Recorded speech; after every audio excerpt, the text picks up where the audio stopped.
राधे राधे दोस्तों, स्वागत है आप सभी भक्तों को अपनी YouTube चैनल श्री वृंदावन धाम को डोट। इस चैनल पर आप सभी भक्तों के लिए प्रतिदिन पूज्य गुरुदेव जी की अमृत वाणी श्रवण करने की लाभ प्राप्त होगा। इस चैनल को क्रिएट करने का एक ही मकसद है, आप सभी भक्तों के पास संतों की अमृत वाणी का लाभ प्राप्त हो सके।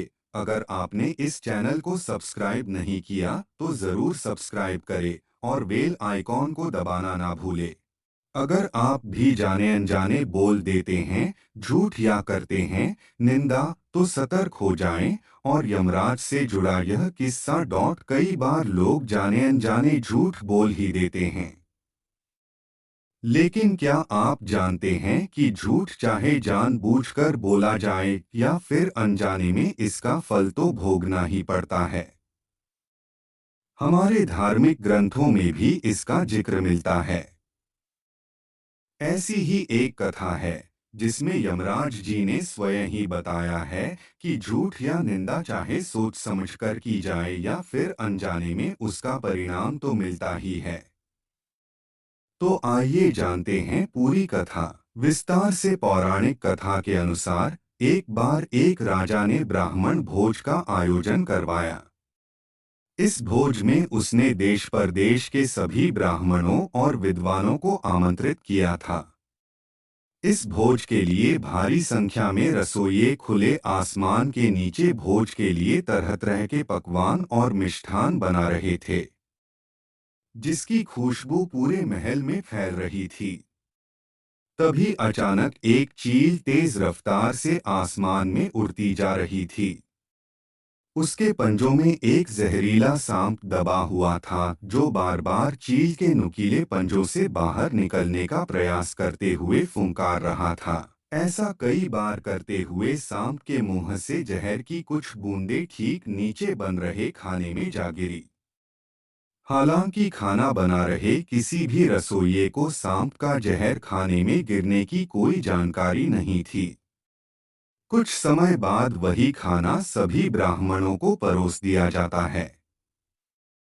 जहर इतना तेज था कि खाना खाते ही सभी ब्राह्मणों की मृत्यु हो गई। कथा के अनुसार राजा को जब दुखद घटना का पता चला तो ब्रह्मा हत्या का पाप जान राजा दुखी हो गया। अब निर्णय धर्मराज यमराज को लेना था। आखिर इतने सारे ब्राह्मणों की हत्या का दोष किसके सिर मढ़ा जाए? कौन है असली दोषी? क्या उस राजा के सिर जिसने सभी ब्राह्मणों को भोज पर निमंत्रित किया, या फिर उन रसोइयों के जो ब्राह्मणों के लिए खाना बना रहे थे और जिन्हें ज्ञात ही नहीं था कि भोजन के पात्र में सांप का जहर गिर चुका है? तब यमराज ने विचार किया तो हत्या का दोष राजा और रसोइयों में से किसी के भी हिस्से में नहीं जाता। अब बचे सांप और वो चील जो सांप को अपना भोजन बनाने के लिए इतनी मेहनत कर रही थी। यमराज की दृष्टि में वह भी दोषी नहीं। अब बचा वह जहरीला सांप जो चील के पंजों से बचने के लिए बार बार फुंकार रहा था। उसी फुंकार के साथ जहर की कुछ बूंदें सांप के मुंह से निकलकर खाने में जा गिरी और भोज पर आए ब्राह्मणों की मौत हो गई। तो क्या यमराज की दृष्टि में वह सांप ही असली दोषी है? नहीं, यमराज उसे भी दोषी नहीं मानते, चूंकि सांप का स्वभाव ही फुंकार करना है और फिर अपने प्राणों की रक्षा करना कोई पाप नहीं। यमराज ने इस विषय को कुछ समय के लिए वहीं रोक दिया। कथा आगे बढ़ती है और ब्राह्मणों की हत्या का दोष किसे लगा, यह जानने के लिए फिर एक दिन कुछ ब्राह्मण देव राजा से भेंट के लिए एक महिला से महल का मार्ग पूछने लगे। महिला ने महल का मार्ग तो बता दिया, लेकिन कहा कि यह राजा ठीक नहीं, अभी कुछ दिन पहले खाने में जहर देकर आप ही के जैसे निर्दोष ब्राह्मणों को मृत्युदंड दे दिया। महिला के मुंह से ये बात निकलते ही यमराज ने निश्चय कर लिया कि इतने सारे निर्दोष ब्राह्मणों की हत्या का दोष इस महिला के भाग्य में जोड़ दिया जाए। महिला के भाग्य में ही क्यों? इस पूरे वृतांत से महिला का तो कोई लेना देना तक नहीं था। फिर महिला को ब्रह्मा हत्या का दोष क्यों लगा? यह प्रश्न यमदूतों ने यमराज से किया।